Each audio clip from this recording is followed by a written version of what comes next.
Assalamualaikum warahmatullahi wabarakatuh. Perkenalkan, nama saya Alif Hidayat Nur Rahim dengan nomor NIM 877333133 dari UPB JJUT Jember, Fakultas Keguruan dan Ilmu Pendidikan, Program Studi Pendidikan Guru Sekolah Dasar. Di sini saya akan memenuhi tugas mata kuliah Filsafat Ilmu dengan menjelaskan peran ontologi, epistemologi, dan aksiologi dalam membentuk dasar-dasar filsafat ilmu. Yang pertama adalah ontologi. Kata ini berasal dari bahasa Yunani, yaitu ontos yang berarti ada atau eksis, dan logia yang berarti ilmu.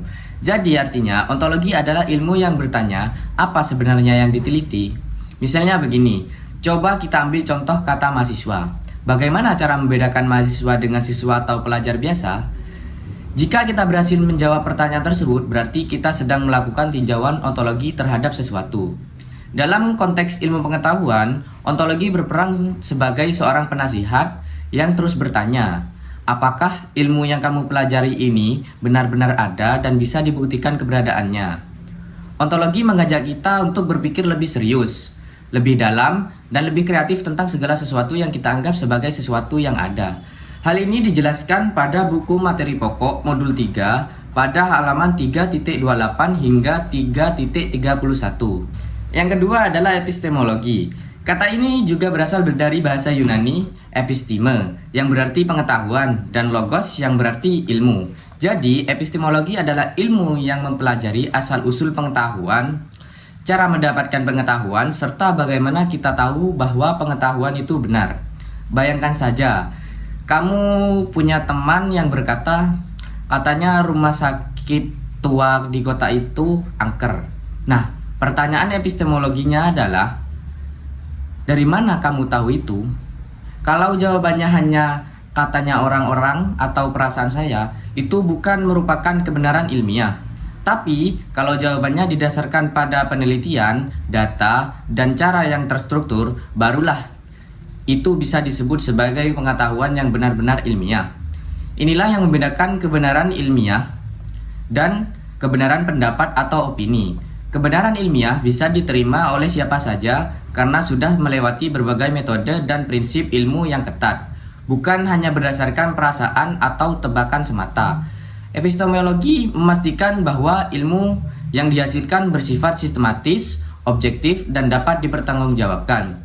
Hal ini dijelaskan pada buku materi pokok Filsafat Ilmu modul 3 pada halaman 3.31 hingga 3.33. Yang ketiga adalah aksiologi. Kata ini berasal dari bahasa Yunani juga, yaitu aksia yang berarti nilai dan logia yang berarti ilmu. Jadi aksiologi adalah ilmu yang bertanya tentang apa nilai dan manfaat yang ada dalam ilmu yang kita punya. Apakah penggunanya sudah tepat dan positif bagi kehidupan? Ini adalah pertanyaan yang sering kita lupakan, padahal sangat penting. Contoh nyatanya adalah nuklir. Nuklir adalah temuan ilmiah yang luar biasa. Tapi ketika Korea Utara melakukan uji coba, reaksi dari dunia internasional langsung sangat kejam. Kenapa?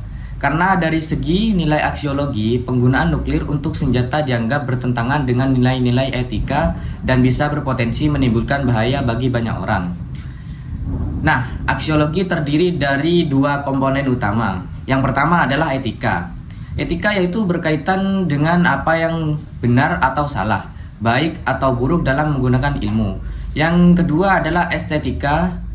Estetika berkaitan dengan keindahan dan rasa yang terdapat dalam penerapan ilmu pengetahuan. Jadi, sehebat apapun pengetahuan yang kita dapat, jika penggunaannya tidak memperhatikan nilai dan etika, hal itu bisa jadi malapetaka bagi manusia itu sendiri. Hal ini dijelaskan pada buku materi pokok modul 3 pada halaman 3.33 hingga 3.35. Yang keempat adalah hubungan antar ketiganya.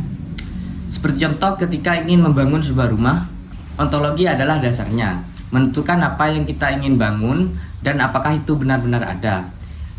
Yang kedua adalah epistemologi, adalah cara untuk membangunnya. Bagaimana teknik dan metode yang digunakan agar bangunan itu kuat dan benar.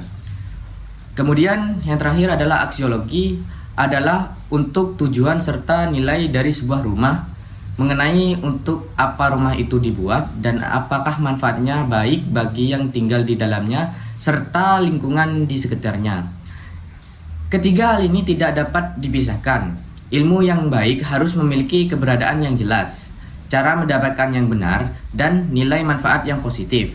Seperti yang dijelaskan dalam modul filsafat ilmu, perkembangan ilmu dari zaman Yunani kuno sampai masa kini selalu didasari oleh pertimbangan dalam 3 aspek, yaitu ontologis, epistemologis, dan aksiologis. Ketiga aspek tersebut memberikan kontribusi positif terhadap perkembangan sejarah peradaban manusia. Jadi, kesimpulannya adalah ontologi bertanya tentang apa yang ada dan dipelajari.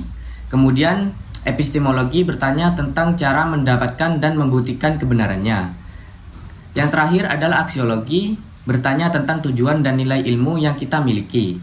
Ketiganya merupakan dasar utama filsafat ilmu yang membuat pengetahuan kita tidak hanya benar secara teknis, tetapi juga bermakna dan berguna untuk kehidupan sehari-hari. Labana al